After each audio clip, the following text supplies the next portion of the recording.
Hello everyone, in this video we will do the daily current affairs analysis of 19th January 2022. So the first topic which we will discuss is details of the Asian Infrastructure Investment Bank. So what exactly is AIIB? It is an international development bank which has been tasked with improving social and economic results in Asia and beyond. The bank's membership is made up of the parties to the agreement, 57 founding members. Beijing is the bank's headquarters.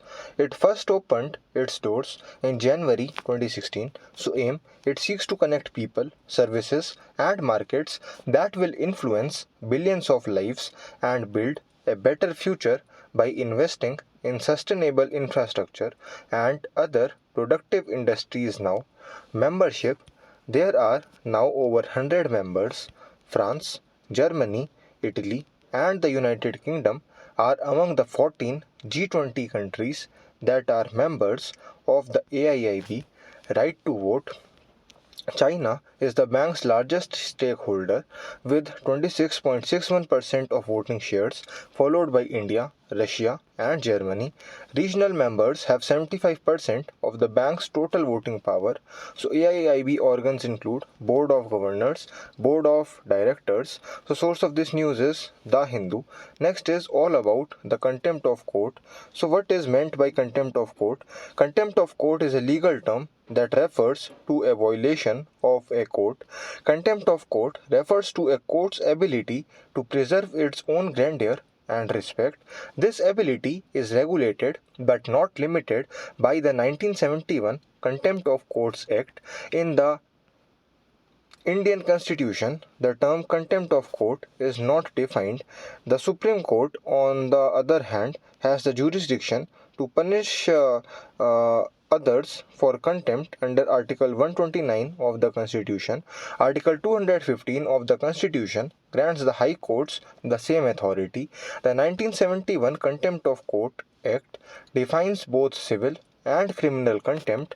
Civil contempt refers to willful disregard of a court's decision if a conduct has the potential to disgrace or undermine the court's authority.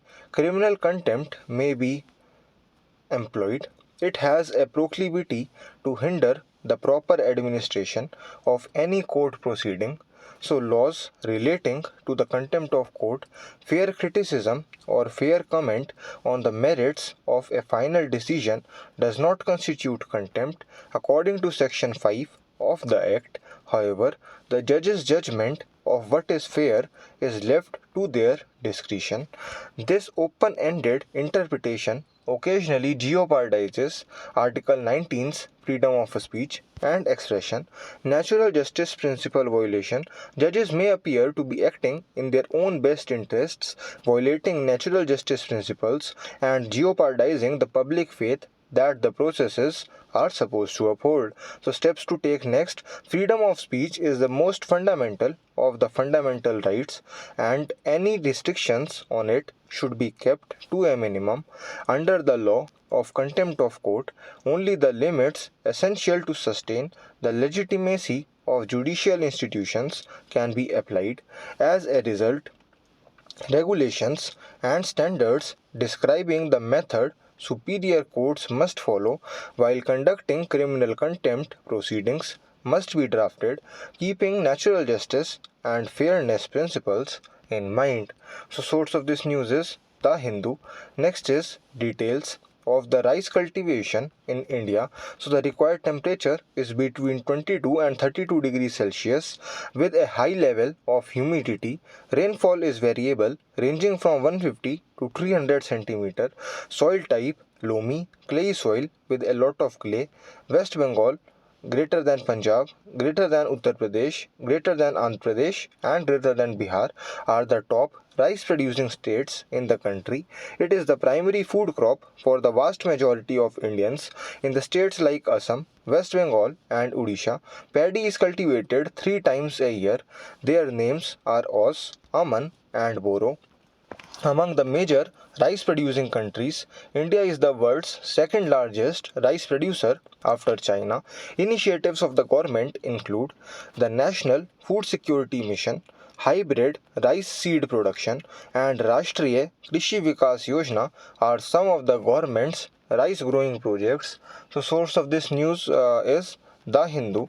Next is about the AK203 rifles. So it is a prelim specific topic. So the Indian government has recently approved a plan to create over 5 lakh AK203 assault rifles in Korwa, Amethi as a boost to the country's self-reliance in the defense manufacturing sector.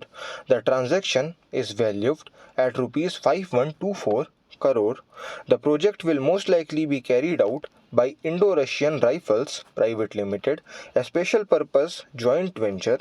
The 7.62 into 39 caliber AK203 rifles will replace the Insas rifle, which has been in service for nearly 3 decades. With a range of 300 meters, the AK203 assault rifles are lightweight, sturdy, and simple to use modern assault rifles with proven technology that will improve soldiers' fighting potential to address current and future operational problems. The source of this news is The Hindu. So next topic in news is details of the Kaladeo National Park. So it is a prelims specific topic. So about it is located in the Bharatpur district of Rajasthan in the eastern section of the state. The park covers about 30 square kilometers and includes numerous artificial and seasonal ponds. Kaladeo is home to a variety of migratory birds who use it as a breeding and wintering habitat. It is a Ramsar site as well as a UNESCO World Heritage Site. The Siberian crane is a rare bird that was last seen in this area before the turn of the century. It is home to roughly 365 different bird species, including raptors and waterfowl. The terrain is home to jackals, sumbers, nilgais, wildcats, hyenas, wild boar, porcupine, and mongoose. About the Ramsar Convention on Wetlands is an intergovernmental convention on wetlands. It establishes a framework for wetlands conservation and judicious utilization of their resources. In 1971, the convention was signed in the Iranian city of Ramsar and it went into effect in 1975. Since then, about 90% of the UN member states from all geographic regions of the world have agreed to become contracting parties. All lakes and rivers, underground aquifers, swamps and marshes, wet grasslands, peatlands, oases, estuaries, deltas, and tidal flats, mangroves, and other coastal areas, coral reefs, and all human-made sites such as fish ponds, rice paddies, reservoirs, and salt pans are included in the convention's definition of wetlands. The source of this news is The Hindu. So thanks a lot for watching the analysis video. Have a nice day.